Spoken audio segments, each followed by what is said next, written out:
দেহের কোন কোন অঙ্গের ব্যথা কোলেস্টেরল বেড়ে যাওয়ার লক্ষণ? কিভাবে চিনবেন নীরব ঘাতকটিকে? হুম।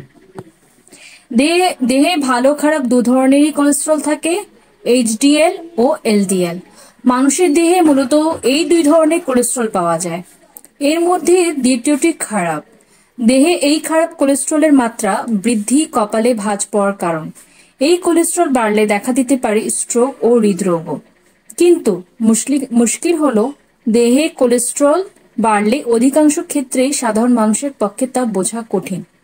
অধিকাংশ সময় কোলেস্টেরলের সমস্যা বেড়ে গেলেও বোঝা যায় না।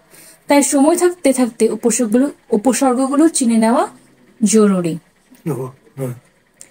ক্যালিফোর্নিয়া বিশ্ববিদ্যালয়ের গবেষণা বলছে, কোলেস্টেরলের সমস্যা বেড়ে গেলে নিতম্ব, পায়ের পাতা ও উরুর পেশিতে ব্যথা হতে পারে।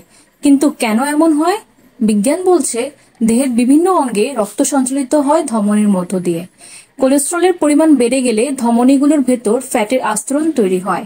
একে অ্যাথেরোস্ক্লেরোসিস বলে। এই আস্তরণ তৈরির ফলে রক্ত চলাচলের পথ রুদ্ধ হয়ে আসতে পারে। তৈরি হতে পারে প্ল্যাক। এই ধরনের প্লাক তৈরি হলে দেহের বিভিন্ন অঙ্গে রক্ত ঠিকমতো ছড়িয়ে পড়তে পারে না। দেহের প্রান্তিক অঙ্গগুলোতে তৈরি হওয়া এই সমস্যাকে বলে পেরিফেরাল আর্টারি ডিজিজ বা পিএডি। এই অসুখে ব্যথা হয় বিভিন্ন অঙ্গে। এই রোগের উপসর্গ কি কি? ক্যালিফোর্নিয়া বিশ্ববিদ্যালয়ের গবেষণা বলছে, এই রোগে পায়ের একাধিক অংশে ব্যথা ও টান ধরার সমস্যা দেখা যেতে পারে। পায়ের পাতা, নিতম্ব, থাই ও উরুর পেশি সবচেয়ে বেশি আক্রান্ত হয় এই রোগে। হাঁটতে গেলেও হতে পারে ব্যথা। তাছাড়া পা নীলচে হয়ে আসা, ক্ষত শুকাতে দেরি হওয়া কিংবা এক পায়ের পাতার উষ্ণতা অন্য পায়ের তুলনায় কম হওয়াও এই রোগের লক্ষণ।